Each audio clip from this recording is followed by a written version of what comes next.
All right, let's go ahead and get these controllers and clusters all connected together.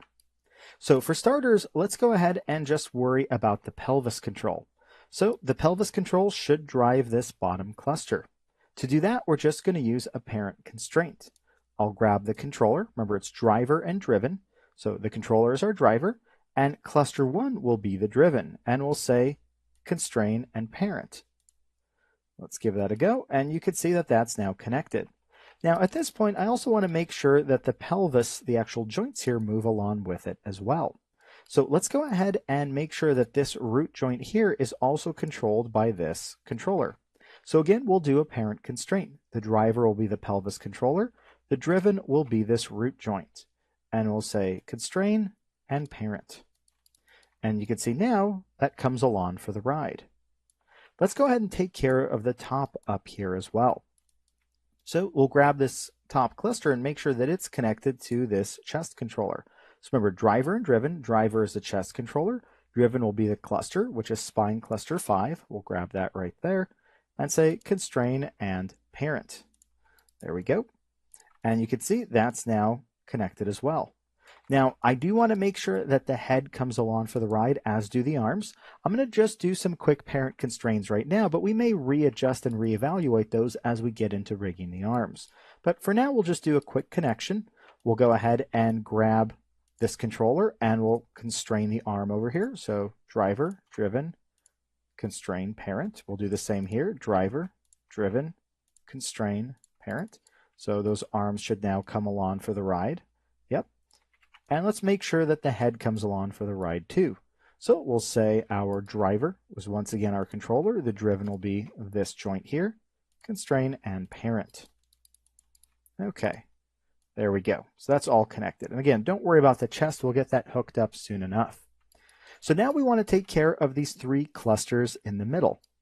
Well, the center cluster is going to be driven primarily by this controller here. In fact, to match up a little better, I'm actually going to move this controller up just a little bit higher.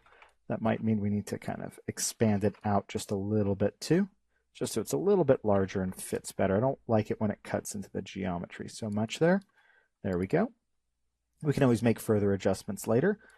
Maybe I'll actually go ahead and scale that in a bit and maybe push that back a touch. Actually push it back a little bit more. Okay, tiny bit more scale. All right. And I'll probably move my pivot kind of out a little bit more right there. Okay, so let's go ahead and freeze out the transforms on this. Modify freeze transformations. Let's also kill the history on it. There we go.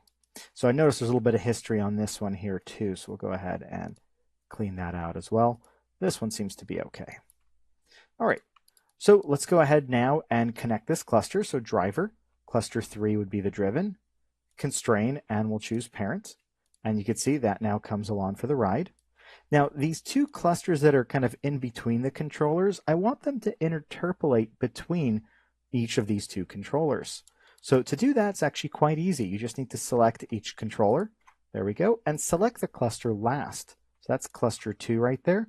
We'll say constrain and parent. And what it's going to do is kind of split it 50-50.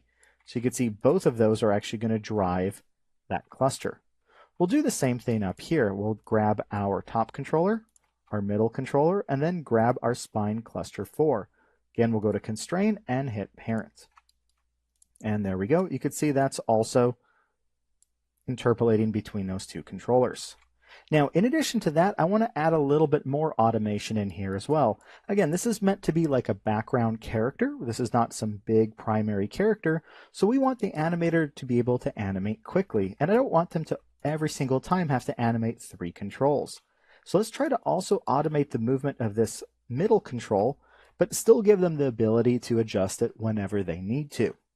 So to do that, I actually want to put it into a group, and then that group will be parent constrained between these 2 controllers. We want it in a group so that its transforms are left open for adjustment. So let's go ahead and select our spine adjust control. We'll hit Control G to group it. I'll go ahead and copy the name from this node here, and we'll paste it onto the group and just rename the control to GRP for group. There we go. And I'll go ahead and center its pivot. Modify, center pivot. There we go. So now let's go ahead and get this controller connected to these other two. So I'm going to start by grabbing both drivers, that's this controller, and the driven is the group that holds this controller in the center. We'll grab that there and say constrain and parent. There we go. And now you'll see that that middle controller is kind of a lawn for the ride. However, at any point we can actually grab this controller and still adjust it, and you'll notice that its transforms are completely open.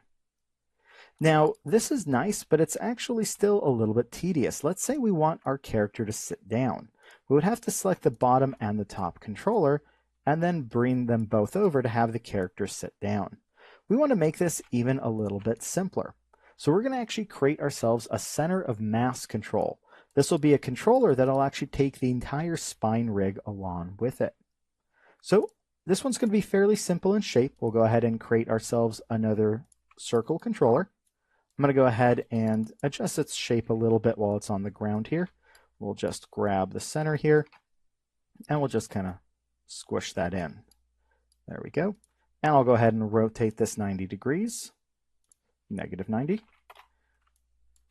And I'll kind of bring it into place just kind of in the back here. Now again, you can make this as elaborate as you'd like. I'm just going to give it a little bit of curvature, but for the most part, I'm not doing too much to it. There we go. Just a little bit. Okay.